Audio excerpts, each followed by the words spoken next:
Hello, good morning बच्चों। आज हम केमिस्ट्री ऑनलाइन क्लासेस में आपके लिए मोनोहाइड्रिक अल्कोहल जो चल रहा था, उस मोनोहाइड्रिक अल्कोहल में हम मोनोहाइड्रिक अल्कोहल बनाने की सामान्य विधियों को पढ़ रहे थे। तो आपने ग्रिग्नार्ड अपकर्मक से चल रहा था। पिछले वीडियो में हमने आपको बताया था ग्रिग्नार्ड अपकर्मक से। तो ग्रिग्नार्ड अपकर्मक की हमने कहा था अगर प्राइमरी अल्कोहल बनाना है तो फॉर्मल्डिहाइड से क्रिया करा दीजिए, अगर एस्टल्डिहाइड बनाना है तो CH3, अगर सेकेंडरी अल्कोहल बनाना है तो एस्टल्डिहाइड से क्रिया कराइए, और टर्शरी अल्कोहल बनाना है तो उसकी आप एसीटोन से क्रिया कराइए। एक अन्य रिएक्शन भी कई बार पूछी गई है कि आपके सामने एथिल फॉर्मेट लिखा है। एथिल फॉर्मेट की जब हम ग्रिग्नार्ड अभिकर्मक methyl magnesium iodide dry ether की उपस्थिति में क्रिया करता है तो क्या होता है, देखिए C डबल बॉन्ड O है, बॉन्ड यहाँ का सिंगल, ये डबल बॉन्ड है, ये टूटेगा, टूट करके इसकी दो वैलेंसी, एक ऑक्सीजन की खाली होगी और एक कार्बन की। तो यहाँ पर जो O की वैलेंसी है उसके साथ MgI जुड़ जाएगा और ये CH3 जो है कार्बन के साथ जुड़ जाएगा। तो देखो आपने CH3OMgI, बाकी HOC2H5 अपनी जगह ही ऐड रहा। उसके बाद में फिर हम क्या करते हैं, दोबारा फर्दर इसकी रिएक्शन करा देते हैं CH3MgI से। तो दोबारा जब फर्दर रिएक्शन कराएंगे CH3OMgI से तो ये आपके पास ये जो बना, इसकी क्रिया ये यहाँ पर दोबारा रिएक्शन की आवश्यकता हमको है नहीं, ये वाली रिएक्शन यहाँ पर नहीं है। यहाँ केवल आपके पास में एथिल फॉर्मेट है, एथिल फॉर्मेट की CH3MgI से क्रिया कराइए तो MgI O के साथ निकल जाएगा, क्योंकि ये बॉन्ड यहाँ से शिफ्ट ऐसे इधर को शिफ्ट करेगा तो इस पर नेगेटिव आ जाएगा, इस पर पॉजिटिव होता है मैग्नीशियम पे, तो पॉजिटिव और नेगेटिव ये आपस में मिल जाएगा और ये CH3 इसके साथ ऐड हो जाएगा तो यहाँ पे CH3 आ जाएगा। हम इसमें ये भी कह सकते हैं कि कार्बन, अगर आपको ये ना समझ में आए तो कार्बन कार्बन के साथ जुड़ जाता है और इनऑर्गेनिक O और Mg आपस में जुड़ जाते हैं, ये बॉन्ड बनता है। ये पहले भी समझाया था। अब जब इसका हाइड्रोलिसिस कराएंगे तो हाइड्रोलिसिस कराने पर यहाँ से बॉन्ड टूटता है ये, तो जब यहाँ से बॉन्ड टूटेगा तो इधर H चला जाएगा तो MgIOH हो जाएगा, क्योंकि H प्लस OH माइनस में, तो H प्लस इधर चला गया और OH माइनस इधर आ गया तो CH3 CHOH बन जाता है। ये कहलाता है आइसोप्रोपाइल अल्कोहल, यानी कि इससे सेकेंडरी अल्कोहल बनता है। अब इसी प्रकार से अगर हम एथिल फॉर्मेट ले लेंगे, अगर हम यहाँ एथिल फॉर्मेट ले लेंगे CH3COOC2H5, तब टर्शरी अल्कोहल बन जाएगा। तो जो हमको सेकेंडरी अल्कोहल बनाना हो तो एथिल फॉर्मेट, टर्शरी अल्कोहल बनाना हो तो एथिल फॉर्मेट लेंगे। रिएक्शन सेम है। एक अन्य मेथड है एस्टर के जलपठन से। एस्टर का जो जनरल फार्मूला होता है वो RCOO R' होता है, जहाँ R तथा R' इसके एस्टर कहलाते हैं। तो CH3COOC2H5 प्लस NaOH, तो जब ये रिएक्शन करेगा तो यहाँ से C2H5OH निकल जाएगा और CH3COO Na बन जाएगा। इसी प्रकार से हम अमीन से भी बनाते हैं। ये एक रिएक्शन है, इसको ध्यान रखेंगे। अमीन से कैसे बनाते हैं कि एथाइल अमीन है, इथाइल अमीन की क्रिया हम सोडियम नाइट्राइट और HCl से कराते हैं। तो इस सोडियम नाइट्राइट और HCl क्रिया करके HNO2 बनाता है। ये अनस्टेबल एसिड है, नाइट्रस एसिड कहलाता है।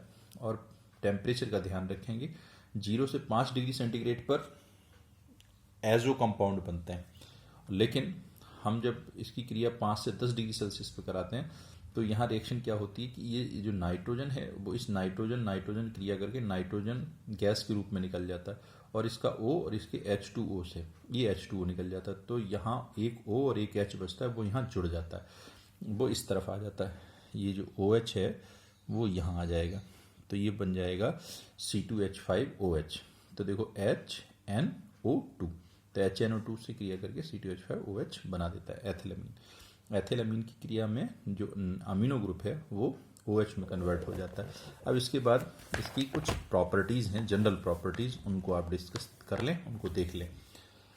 C1 से C12 तक के सदस्य तीखे स्वाद के विशेष गंध वाले रंगहीन द्रव हैं, विशेष गंध वाले रंगहीन द्रव हैं तथा इसके उच्च सदस्य रंगहीन गंधहीन ठोस हैं। इसका क्वथनांक अणुभार बढ़ने के साथ बढ़ता है। ये पानी में विलेय होते हैं। इसकी विलेयता अणुभार बढ़ने के साथ साथ घटती है क्योंकि अणुभार बढ़ने के साथ साथ जल के साथ हाइड्रोजन बॉन्ड नहीं बनते। ये पानी में पूर्ण विलेय होते हैं। इनकी विलेयता अणुभार बढ़ने के साथ साथ घटती है क्योंकि अणुभार बढ़ने के साथ साथ जल के साथ इनका हाइड्रोजन बॉन्ड नहीं बनाते। जैसे क्यों घुलेगा? इसलिए घुलेगा कि ये जो एल्कोहल है और ये वाटर है, तो जब हाइड्रोजन दो मोस्ट इलेक्ट्रोनेगेटिव एलिमेंट के बीच में होता है तो वो एक से तो सहसंयोजी बंध द्वारा जुड़ा होता है और दूसरे जो मोस्ट इलेक्ट्रोनेगेटिव एलिमेंट है उससे एक एडिशनल बॉन्ड दुर्बल बंध के द्वारा जुड़ जाता है। इसी एडिशनल या दुर्बल बंध को ही हम हाइड्रोजन बॉन्ड कहते हैं। इसी कारण अल्कोहल पानी में डिजॉल्व होते हैं। लेकिन जैसे जैसे एल्काइल ये वाला ग्रुप बढ़ता जाएगा तो इसका बढ़ने का कारण से प्लस आई इफेक्ट बढ़ेगा।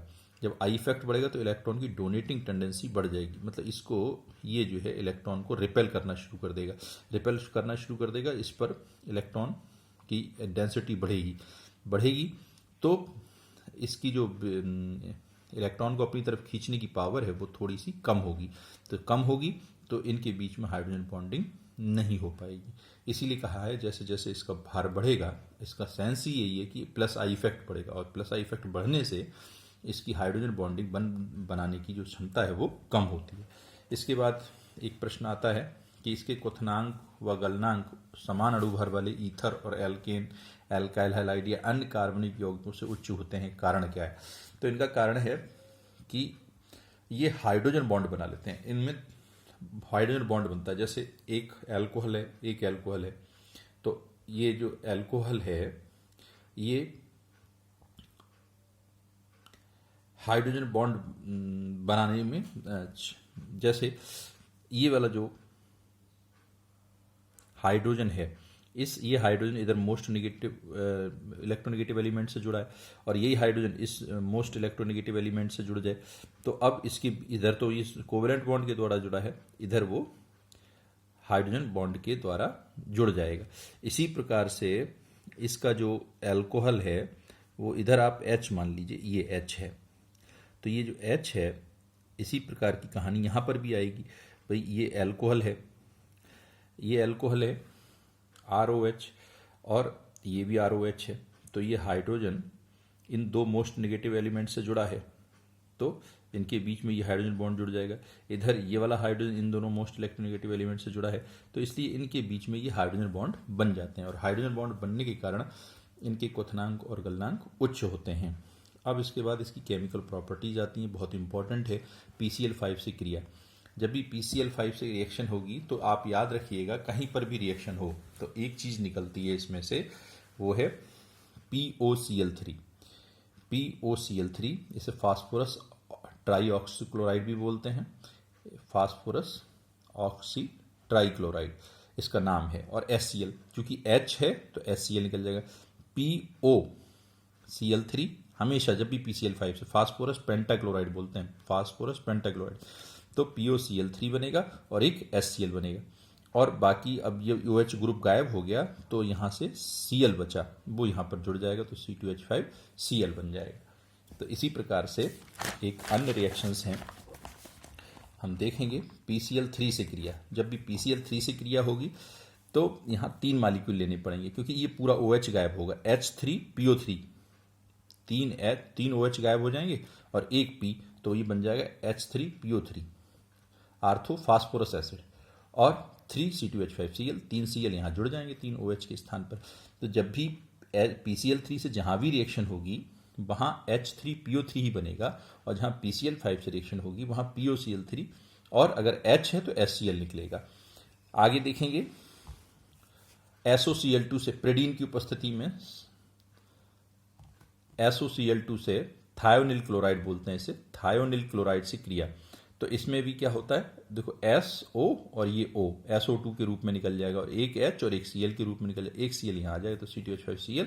तो हमेशा याद रखेंगे जब SOCl2 से होगी तो SO2 और HCl निकलेगा और C2H5Cl बनेगा। अब एक अदर रिएक्शन है एस्ट्रिफिकेशन, एस्ट्रीकरण किसे कहते हैं। तो जैसे लवणीकरण आपने सुना होगा, अम्ल और क्षार क्रिया करते हैं तो लवण और जल बनाते हैं। इसी प्रकार से जब कार्बनिक अम्ल और कार्बनिक क्षार यानी कि एक कार्बोक्सिलिक एसिड और एल्कोहल क्रिया करते हैं कंसंट्रेट H2SO4 की उपस्थिति में, यहाँ ये कंसंट्रेट H2SO4 निर्जलीकारक का डिहाइड्रेटिंग रेजेंट का काम करता है, निर्जलीकारक का काम करता है। तो कंसंट्रेट H2SO4 की उपस्थिति में जब कोई कार्बोक्सिलिक एसिड जैसे acetic acid ethyl alcohol C2H5OH से क्रिया करता है तो जल के अतिरिक्त एक कंपाउंड बनता है जिसे हम एस्टर कहते हैं, और इस क्रिया को एस्टरीकरण कहते हैं। एस्टर का सूत्र RCOR- होता है। यहाँ सिंपल रिएक्शन समझाने के लिए कार्बोक्सिलिक एसिड की जगह हमने एस्टिक एसिड ले लिया, CH3COH, एल्कोहल की जगह C2H5OH ले लिया, कंसंट्रेट H2SO4 की उपस्थिति है तो CH3CO C2H5, CH3COO C2H5 और इसका OH और इसका H H2O के रूप में निकल जाएगा। देखेंगे फिर से, इसका ये वाला OH और इसका H H2O के रूप में निकल रहा है और यहां बन रहा है CH3COO C2H5, ये एस्टर कहलाता है, RCOOR-। ये इथाइल एसीटेट है, इसे एस्टर कहते हैं और इस क्रिया को एस्टरीकरण कहते हैं। इसी प्रकार से हैलोजन एसिड से क्रिया अगर हमें करानी हो तो हैलोजन एसिड है, जैसे आप HX कह सकते हो, XClBrI।